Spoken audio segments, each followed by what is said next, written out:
Hello नमस्कार, welcome to Kargil news India में आस्था शर्मा। तो आइए आज की बड़ी खबरों पे नजर डालते हैं। भारत ने जारी की ट्रैवल एडवाइजरी। WHO ने इबोला आउटब्रेक को पब्लिक हेल्थ इमरजेंसी घोषित किया। इबोला से अब तक 160 संदिग्ध मौतें, 670 सस्पेक्टेड केसेस में 61 मामले हुए कंफर्म। रक्षा मंत्री राजनाथ सिंह बोले, अगले 25-30 सालों में भारत बनेगा बड़ा डिफेंस एक्सपोर्टर। सिडनी में रक्षा मंत्री ने सूर्यास्त्र रॉकेट लॉन्चर्स को दिखाई हरी झंडी। प्रधानमंत्री नरेंद्र मोदी ने दिल्ली में मार्को रूबियो से मुलाकात के बाद कहा, ग्लोबल गुड के लिए साथ मिलकर काम करेंगे। अमेरिकी राष्ट्रपति डोनाल्ड ट्रंप की ओर से प्राइम मिनिस्टर मोदी को व्हाइट हाउस आने का न्योता भी दिया गया। राजस्थान सरकार ने प्राइम मिनिस्टर नरेंद्र मोदी की ऑस्टेरिटी पॉलिसी पर बड़ा फैसला लिया। सरकारी खर्च पर फॉरेन ट्रिप्स पर रोक। सरकारी पेट्रोल डीजल गाड़ियों की जगह अब इलेक्ट्रिक व्हीकल्स आएंगी। कारपूलिंग और वीडियो कॉन्फ्रेंसिंग को भी बढ़ावा दिया गया। मणिपुर के सीएम ने कहा, लापता 6 नागा विलेजर्स का मामला अब NIA को सौंपा जाएगा।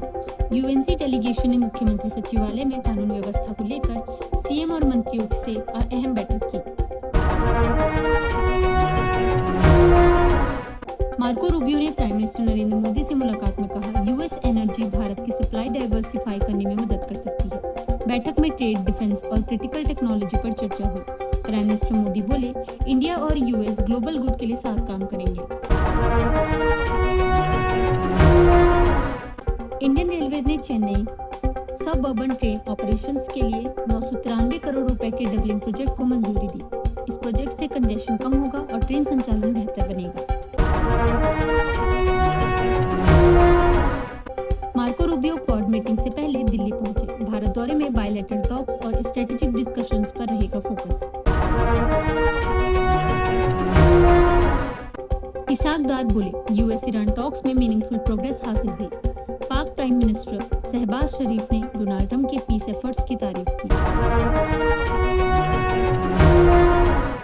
आंध्र प्रदेश सरकार ने PM ई-बस सेवा स्कीम के तहत इलेक्ट्रिक बस इंफ्रास्ट्रक्चर को तेज किया।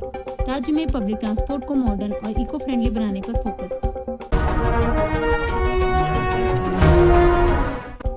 कॉकरोच जनता पार्टी के फाउंडर अभिजीत दिपके ने किरण रिजिजू के पाकिस्तान फॉलोअर्स वाले बयान पर पलटवार किया। दिपके बोले, उनके 94% फॉलोअर्स भारतीय हैं।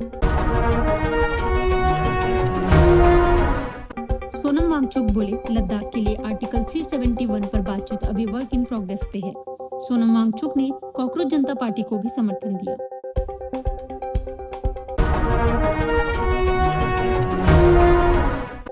प्राइम मिनिस्टर नरेंद्र मोदी ने कहा, भारत की ग्लोबल पार्टनरशिप से नए अवसर बन रहे हैं। प्राइम मिनिस्टर मोदी ने युवाओं से देश की डेवलपमेंट जर्नी में जुड़ने की अपील की।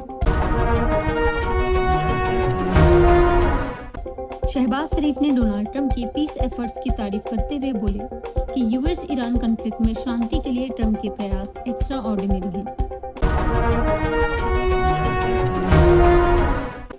US Iran 60 day peace plan signing के करीब। स्ट्रेट ऑफ हॉर्मज फिर खोलने की तैयारी। डील में Iranian oil sales, overseas funds release और न्यूक्लियर प्रोग्राम कर्व शामिल हैं। ईरान US पीस डील के तहत एनरिच्ड यूरेनियम छोड़ने को तैयार। डील में सीज फायर, एनरिचमेंट लिमिट्स और फ्रोजन एसेट्स रिलीज पर भी चर्चा है। कॉकरोच जनता पार्टी ने किरण रिजिजू के बयान पर नाराजगी जताई। अभिजीत दिपके बोले, भारतीय युवाओं को पाकिस्तानी क्यों बताया जा रहा है।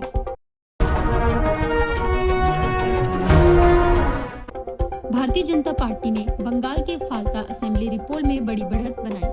रिपोल में ऑल इंडिया तृणमूल कांग्रेस चुनावी मैदान में नहीं उतरी।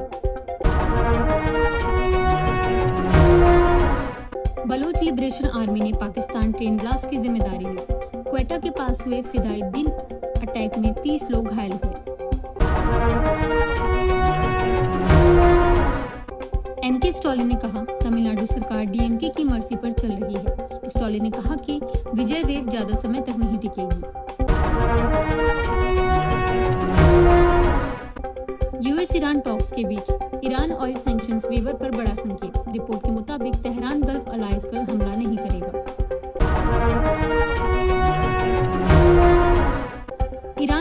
इस डील के तहत एनरिच यूरेनियम सरेंडर करने को तैयार है। मार्को रूबियो बोले, इंडिया यूएस पार्टनरशिप दुनिया की सबसे अहम पार्टनरशिप्स में से एक है। दिल्ली में एस जयशंकर के साथ डिफेंस, ट्रेड और टेक्नोलॉजी पर भी चर्चा हुई। ये थी आज की बड़ी खबरें। बने रहिए गार्गी न्यूज इंडिया के साथ। मैं आस्था शर्मा, धन्यवाद।